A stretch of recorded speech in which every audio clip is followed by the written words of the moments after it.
When it comes to business, everybody knows that the customer is key. If you don't know your customers, you don't know your business. If you don't have customers, you don't have business. If you don't understand your customers, you don't understand your business. Everybody knows this. That's not the secret.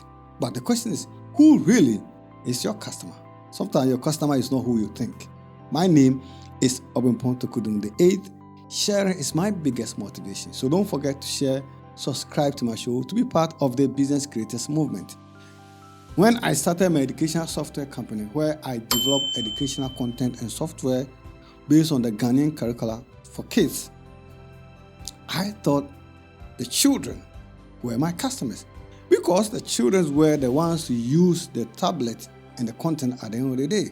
So the children were obviously my customers. So I factored everything children cared about into the design, cartoons, gamification features, interesting music and songs, and a whole lot. But when I started to sell the product, then I realized parents have other needs that needs to go into the tablet because they are the ones who are going to pay for the product.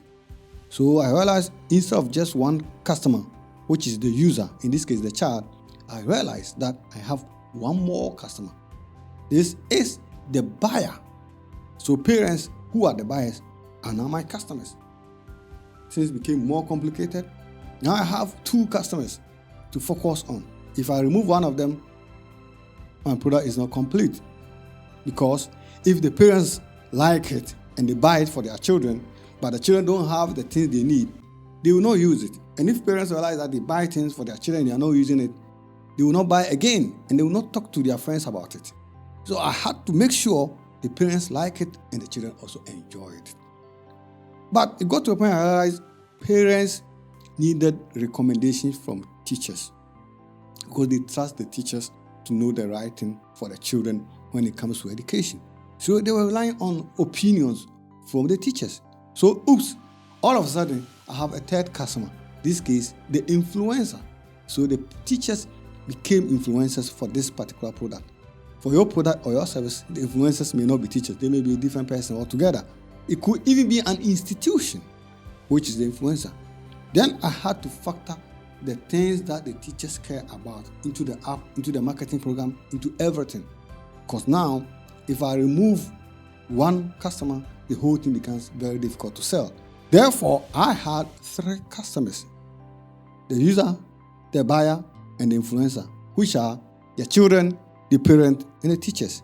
But wait a minute, I was not done. So when I approached the teachers, I realized the teachers also needed an assurance from another institution to have the confidence to actually recommend the product. And that institution was the Ghana Education Service. So they needed Ghana Education Service to assess the app to give us a recommendation that this app is recommended to be used as a supplementary learning material before the teacher will have the confidence to recommend it. So now, instead of 3 customers, we now have 4 customers for one product. The user, which is the child, the buyer, which is the parent, the influencer, which is the teachers, and the recommender, which is the Ghana Education Service. So everything we did, we factored all these customers into the equation. So who are your customers? Every product has got a lot of customers. Some have even up to 8. So if you don't know and understand how many customers you have, you will not be able to design proper product and service and even proper marketing programs to sell the product. Therefore, you need to do the analysis in details to understand all the customers you have, all the things they want, all the things they need in the product or service. That's the only way you can easily achieve success when it comes to business. So who are your customers?